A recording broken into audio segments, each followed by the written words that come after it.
story. Hours before he was to leave Kabul, a tweet by Prime Minister Modi took the media in India and Pakistan and observers of Indo-Pak relationship by surprise. He tweeted, "Looking forward to meeting Prime Minister Nawaz Sharif in Lahore today afternoon, where I will drop by on my way back to Delhi." Prime Minister Narendra Modi and Pakistan Prime Minister Nawaz Sharif met at the ancestral home of Pakistani Prime Minister in Lahore yesterday, where both the leaders had a one-on-one interaction on Indo-Pak relationship. Pakistani Prime Minister Nawaz Sharif warmly welcomed Prime Minister Modi at Lahore airport on his arrival. Foreign Secretary level talks between India and Pakistan will be held next year on 15th of January in Pakistan. This was decided after Prime Minister Narendra Modi's visit to Lahore yesterday. Now, this is Prime Minister Modi's first visit to Pakistan since he assumed office.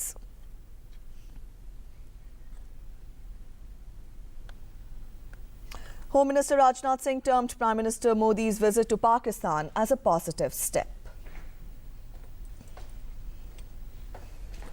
मैं समझता हूं कि हमारे प्रधानमंत्री जी ने एक पहल की है और मुझे पूरा विश्वास है कि एक सकारात्मक परिणाम होगा। और मैं तो कहना चाहूंगा कि हमारे प्रधानमंत्री जी की एक इनोवेटिव डिप्लोमेसी है। मैं समझता हूं कि ऐसे ही इसके पहले लाहौर में जो बस यात्रा की थी हमारी आदरणीय अटल बिहारी वाजपेयी जी ने, इस सोच के आधार पर की थी कि जो दोस्त बदल जाते हैं लेकिन पड़ोसी नहीं बदलता है, इसलिए बराबर पड़ोसी के साथ अच्छे रिश्ते बनाकर रखने की कोशिश करनी चाहिए। और मैं समझता हूं कि इसी दिशा में हमारे प्रधानमंत्री मोदी जी की पहल रही है। And we're now joined in by a guest in the studio. Shri Ashok Sajjanhar is joining us. He's a former diplomat. Thank you so much, sir, for joining us on DD News this morning. Thank you. Pleasure. Every newspaper, every media house is talking about the surprise visit by the Prime Minister in Lahore. How historic and important was it in taking the thing forward, taking the talks, taking the relationship forward? I think there's no gainsaying the fact that it was very, very unexpected and totally unanticipated.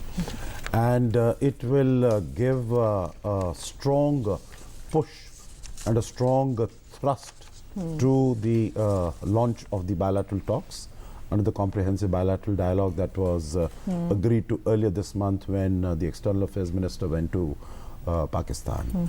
So in that sense, it is an entirely out-of-the-box move by the Prime Minister. But I think people who have been watching him and observing him should be quite prepared that he is, he's always ready with something up his sleeve. And all these moves, whether it was on the 26th of May at his swearing-in ceremony, also I think it took the whole world by surprise. Yes. And it was a very, very successful move to strengthen our relations with our neighbors particularly, and to remove the so-called trust deficit. So the way I will see this visit is that it is in line with the Prime Minister's thinking, conviction and commitment that India needs to have better relations with its neighbors.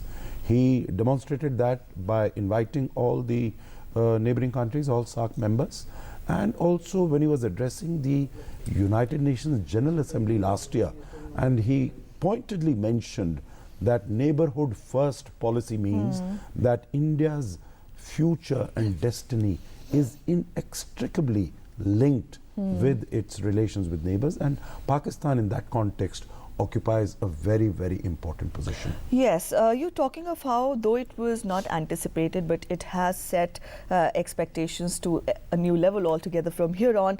Now, we'll also talk of the bonhomie between the two leaders, and also you're talking of how importance has been given by the Prime Minister to the neighbors, the way they hugged each other, the way they walked hand in hand. Definitely. Now, this is not for the first time that a move has been made. We saw that earlier also happened in 2014, but due to different reasons, the Foreign Secretary level talks had to be cancelled. This time around, now that the move has been made, how far will that help in shortening that trust deficit? I think there is a better atmosphere today now, yes, than it was, let us say, in 2014 when in August the two foreign secretaries were to meet, or in August this year when the two NSAs were meet in pursuance of the discussions in Ufa where the two prime ministers had met. Because I think what the message the Prime Minister is trying to send to Pakistan is, that we will use every opportunity. And in that sense, I think the Prime Minister has used every opportunity to reach out to Pakistan, to Prime Minister Nawaz Sharif. But if there is an attack on our interest, then we are going to respond to it with full force. So I think there is a two-track diplomacy here, that we will continue to improve our relations, but there is a message also going to the Pakistan army that if there are cross-border violations, etc., we are not going to be reacting just at that point. We will react, but we will answer back in an area of our choosing. So I think it's been a very robust response that has been given to cross-border violations. And the fact that the NSA talks took place when it was a representative of the army, of the Pakistan army, who's now the National Security Advisor. So one could expect and hope that even the Pakistan army is also on board as far as taking this relationship forward is concerned. But I think the Prime Minister's visit definitely is a big thumbs up and a big vote of confidence as far as the democratically elected government of Pakistan is concerned. And hopefully that will, when we move forward, that we will have, both sides will have a better understanding of each other and how to take the relationship forward. You're talking of better understanding and taking the relationship from here on, and also you're talking of how the ground has been laid and efforts have been made by the Prime Minister here, and also they have been reciprocated by the Prime Minister on the other side. But then we'll talk of the sticking points here on, be it Mumbai, be it Pakistan's engagement with Hurriyat for that matter, or for issues, the Mumbai trial. Different issues have been the sticking points for both the countries. Do we expect, and how long for that matter, do we expect a breakthrough in these issues now that this cordial atmosphere has been set by both the countries? Where do we see the movement forward in these sticking issues from here on? Okay, two things. Let me make a point here. Number one, as far as the personal chemistry and the personal rapport that the Prime Minister, meaning he's really, it's a new diplomatic style that he has initiated. His relations with other world leaders, Barack Obama or Shinzo Abe, they really provide a momentum to the bilateral relations, and one hopes that it will provide that lubrication and provide that catalytic effect in taking the relationship forward. But coming back to the sticking points, of course, the progress, we should not expect that it is going to be very fast or very rapid. Actually, we should be measured. We should take a cautious, a step-by-step approach, and ensure that there is, as far as our own domestic constituency is concerned, that everyone is on board. Now, unfortunately, some people who have even opposed this move, they will continue to oppose. But I think by and large that there is a good understanding of amongst the people in our own country when we take it forward, whether it is the issue of terrorism, whether it is the issue of cross-border violation, whether it is the issue of expediting the trial of the 26/11 Mumbai attacks. So I think these are big issues for us, and we would like to see progress. Now I can see that there are elements in Pakistan who will always be ready to derail the talks whenever there is a move of this nature, like which happened in August, or even Lahore bus visit by Prime Minister Vajpayee. Immediately after that you had Kargil.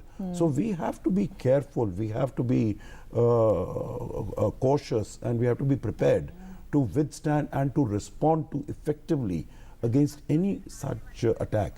But still we need to go forward, and there are other softer issues, for instance on people-to-people contact, on improving trade relations. I think those all should, it should be a multi-pronged approach, that there are discussion going on this, maybe somewhat slower progress being made on this. Let me also mention, I think Pakistan will definitely want to include Kashmir in this. So we will need to speak about that. So slow progress on that, but here also, in terms of liberalizing the visa regime, particularly what was going to be done was in terms of persons who are above 60, 65 years, senior citizens. So I think there are a number of steps, there are a number of moves which can be taken to enhance confidence and enhance the level of trust between the two countries. But on these basic fundamental issues, I think we will need to move in a guarded manner, in a cautious manner, in a step-by-step manner. And this move is to be taken forward during the during the Foreign Secretary. That will be the first step. Yeah, on the in 15th of January. You know, in terms of what is the agenda, what is the sequencing, what is the modalities. And what is the frequency, who will be the interlocutors from the two sides on different issues. I think that is going to be discussed at the first meeting and take the relationship forward. Yes, take the relationship forward. After 11 years, the Indian Prime Minister has stepped on the Pakistani soil, and it has instilled and it has triggered a lot of positivity and optimism. On that note, absolutely. If I can just add one more word, if you permit, and which is, I want to say that I think the Prime Minister is convinced that if India wishes to play a more proactive and a more influential role in regional affairs and in global affairs, having good relations with our neighbor is essential, is a must. And so with our relations with Pakistan. And this is in the context of India's membership of the UN Security Council also. Yeah, and that has been put forth and that has been highlighted by this meeting, and definitely the gloom of the yesteryears should not plague the bright future for both the countries. And that this has been put forth by the leaders of both the countries. Thank you so much, sir, for joining us this morning on GD News and sharing your insights. Thank you. It's a pleasure. Thank you. And that was a discussion with the guest in the studio on how important the Prime Minister's visit to Pakistan was.